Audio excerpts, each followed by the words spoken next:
G'day to all my friends and family, and welcome to this episode of Jim's 5am Club.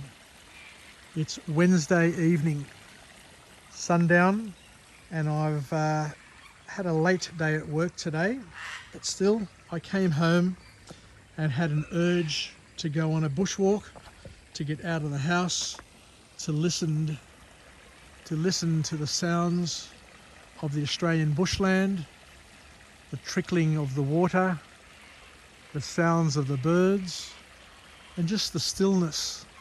Today's so still down here, even though it's been very windy during the week. The stillness here is something which is quite arresting and mesmerising. So let's go on a walk and talk as we normally do. I'll head back to the car. And today we're going to go through a book summary entitled The Little Book of Talent by David Coyle. David Coyle, where we talk about talent and how we can generate talent, how we can leverage talent, and how we can put talent into perspective. So Daniel kicks off his book with an observation to put us onto a path of learning and development, where he says that although talent feels and looks predestined, in fact, we have a good deal of control over what skills we develop and how much more potential we actually have, which is generally a lot more than we presumed to have in the first place. So we have a lot more potential than what we give ourselves credit to, is one of the key points that the author presents early in his narrative. He goes on to say something which I really love. I think it's very, very powerful. This is a very powerful point. He says, if you surround yourself with a certain type of energy, people and mindset, you will become more like them. So the call to action is to choose wisely, to be more selective with the environments that you expose and you become part of, because everything's a choice. So the author here is saying, yes, choose wisely. You know, you can choose A, B, or C, which will lead you to different paths, will create different opportunities and may create different challenges and different problems. But most importantly, if we choose wisely from the beginning, then we are in a better, stronger position to make the most of those choices. So choose wisely is what he's saying, because your choice, bear with me, your choice can change your present. And by changing your present, you can potentially change your future as well as the future of others who you engage with, who you choose to engage with. So the first formal point to come out of this book from this wonderful author is that we need to work on our mindset in order to achieve what we desire. So mindset is the first key lesson that we need to focus on, according to this author. And he debunks a myth. And he says that you don't really need to be a genius, a supermind, or have extraordinary capabilities to achieve greatness. That's a wonderful message for the young people that may be listening to this audio, to this vlog, that you don't need to be a genius. You don't need to have special powers or special skills or to have wonderful opportunities presented to you to achieve greatness. It's far more important that you need a winning mindset and a strong determination with a powerful and never-ending positive work ethic. A valuable sort of lesson to kick off this book. So he goes on to say that talent is more a result of your consistent actions, your consistent thoughts, instead of the genes that you have inherited from your parents and forefathers. Too many people seem to think that the reason why some people are gifted or successful or lucky in life is because they were born with the right genes, they were born into the right family, or they had the right opportunities created for them. But what the author here is saying is it's more about the mindset that you generate and that you hone that will have a greater outcome or a greater ability for you to leverage what you have and make the most of it, rather than relying on things which are outside of your control. Most importantly, the author says, is that we all need to be specific and clear in our thoughts and add positive emotion to our thoughts and our actions. So we need to give things a positive sort of push along. And he talks about OPE, which we talk about on many occasions. And OPE is other people's experiences. We've said many times that to live a life, regardless of how much experience you have, personal experience, because we only live 70 years if we're lucky, 70 healthy years if we're even luckier, we only get to experience a slither of reality. We only get to experience a slither, because today I'm here experiencing this slither. You are somewhere else experiencing another slither. So we all just add together in our personal lives slithers of reality, small visuals, small reels of reality. But the author's saying that in order to enhance our slithers and enhance our abilities, what we can do is we can tap into OPE. Just had a bird come through here trying to peck me. What we can do is we can rely and tap into and leverage OPE, other people's experiences. And we can do that through being coached by somebody who's done it before, or we can read books, book summaries. We can watch vlogs, watch videos. There are so many things we can do to learn without physically being there, by tapping into other people's experiences and using that to supplement and complement our lives without having to risk, to cost, and to be in multiple places at the one time. So the author here says it's important to be able to tap into OPE, where we can learn from others, where we can model people that we admire, and we can tap into, we can leverage, we can springboard from a thing called best practice. So the way to do it, according to this author, is that you need to identify leaders in their field and study them. I remember when my children were young, we would go to the netball after they'd finished their game, and we'd watch other teams of other players. And if there was a standout player in that team, say for example in netball, if there was a standout shooter or if there was a standout centre, what I would do was I'd tell my children to just watch that one player, just observe that one player and try and see, learn, experience as a spectator what they were doing, to learn rather than just try and watch the whole game.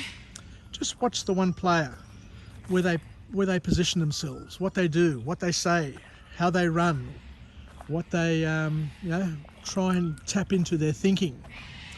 Similarly, I remember years ago I would go to the football and I met a man who said that whenever he goes to the football he takes his binoculars, and he was a Manly supporter, and he says that all he does is he focuses on one player the whole match.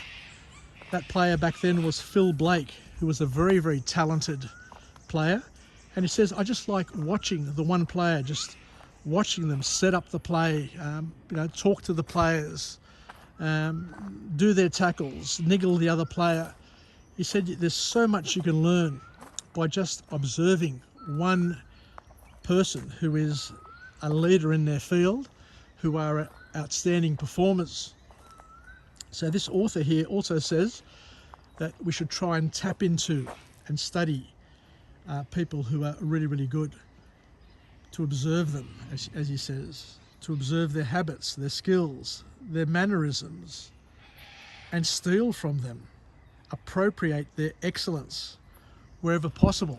So, and that's why it's important to be discerning with the people that you hang out with, that you socialise with, because you want to be able to learn from others. My mother would always say, Bedimo, my son, it's important to take from other people where possible, rather than to spend your whole life giving and not growing and developing yourself.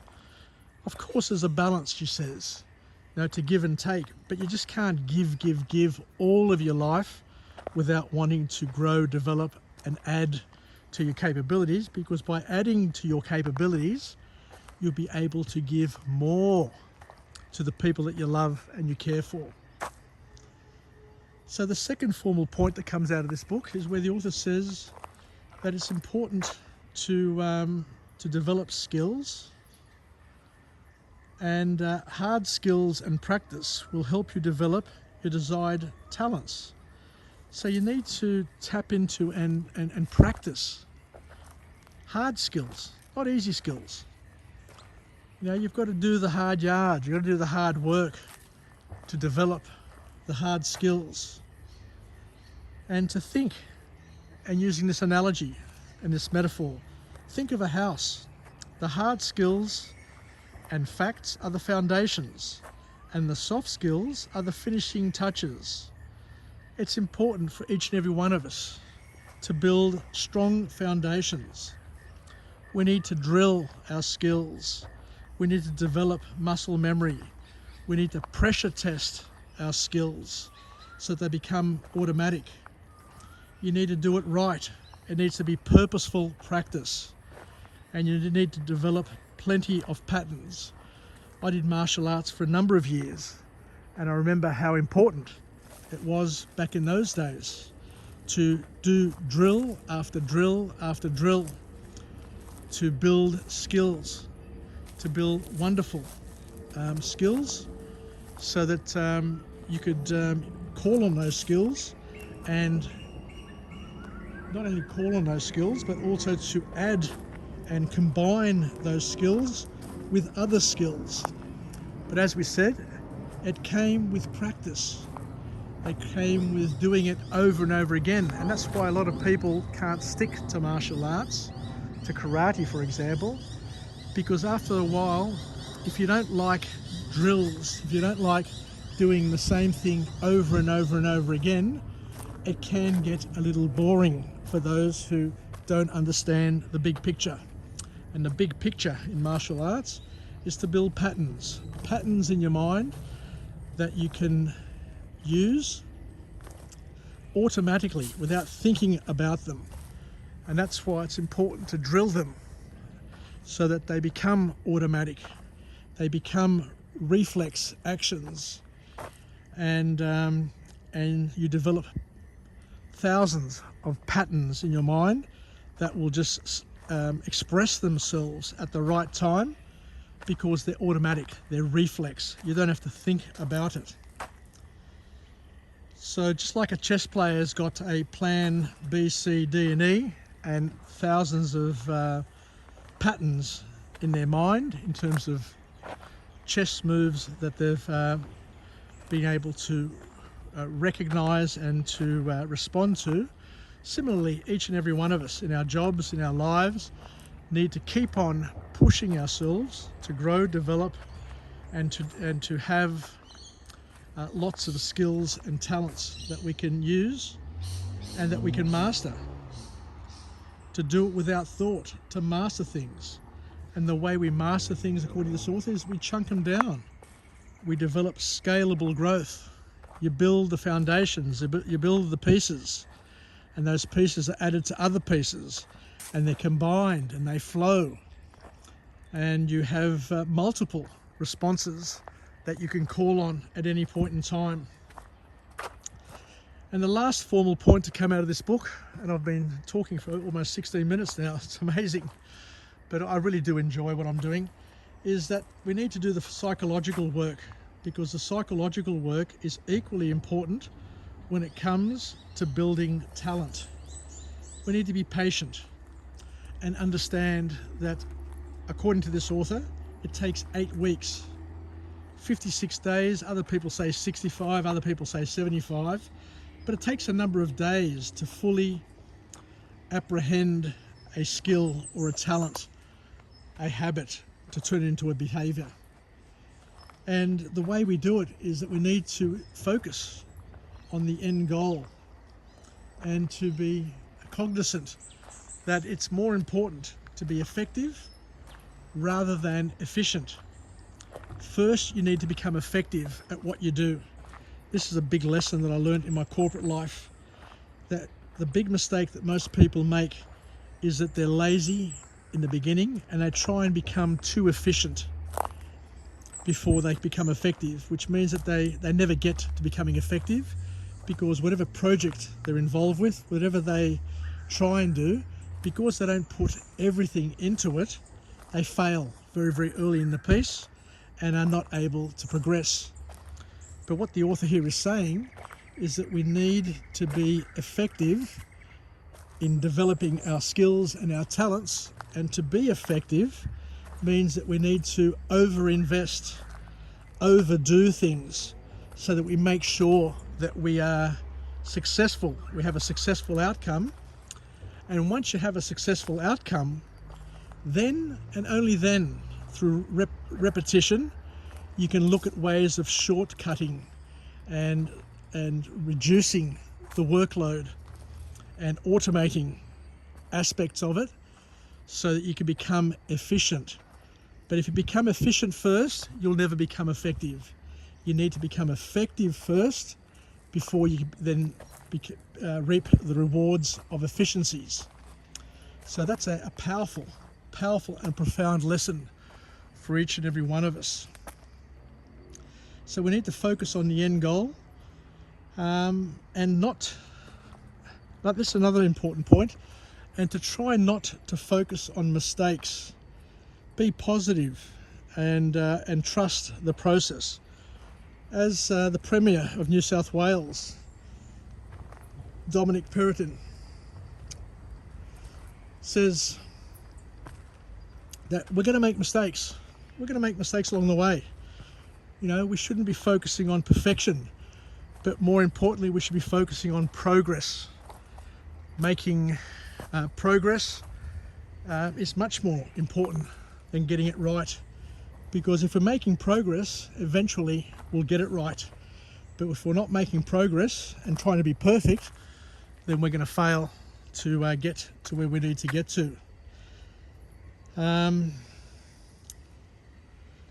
the last point is that we have to understand that we have a magic and powerful ally in our subconscious mind, which continues to work behind the scenes to help us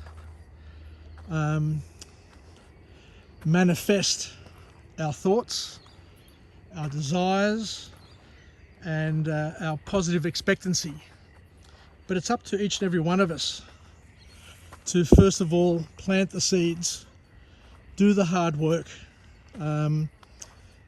build the talents, focus on our strengths, and do everything that's necessary to build a foundation, a very, very strong foundation for us to be able to reap and to benefit from in our future. And there may come a point, there may be days, there may be moments where you don't get the benefits, but every experience will allow you to generate and build an inventory of skills that you can call on at some point in time. So as we said, we must trust the process where possible. Anyway, I think I'll leave it there. As you can see, it's getting a bit dark now. The crickets have come out. The birds have been silenced, and it's the end of another beautiful hump day.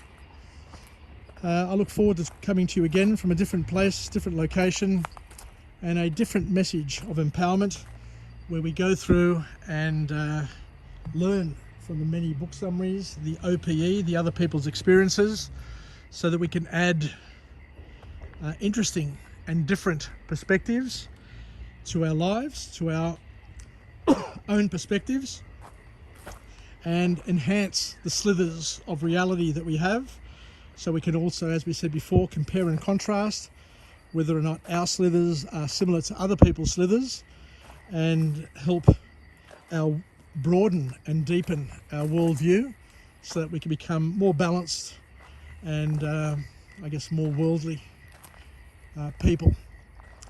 So thanks again, Yassas, take care, and I'm almost at 1,200 vlogs in English, and I just can't believe how this journey started with a vlog where I just was in the car and I just put the video on and just started talking as I was driving, and now a year and a half later, where we've got passed through COVID, that I'm in a position to be able to look back and say with confidence that now in 2021 I'm probably one of the most prolific vloggers of personal development material in the world.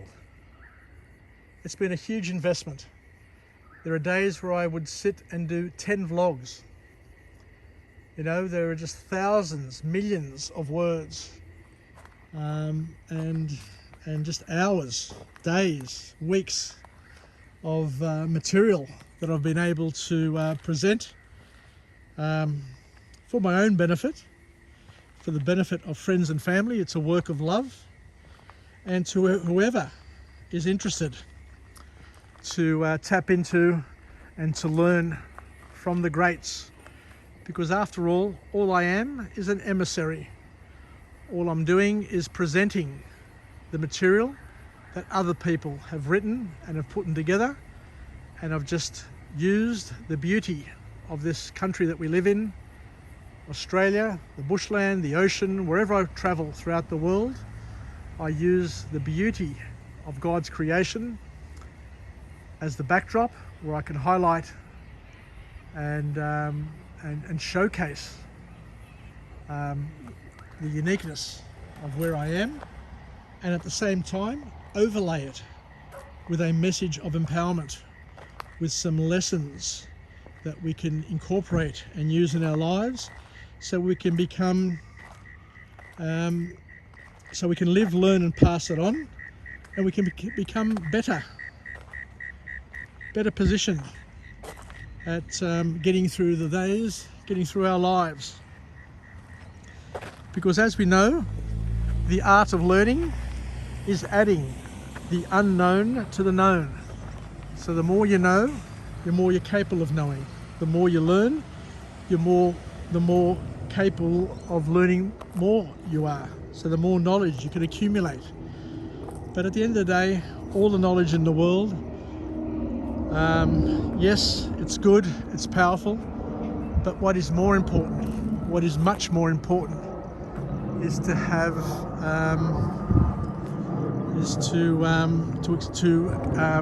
execute and use that knowledge.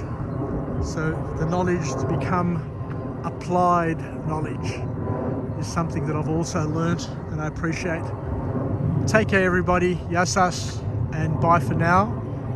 And we're at the time of the month where the moon is almost full. Take care, bye.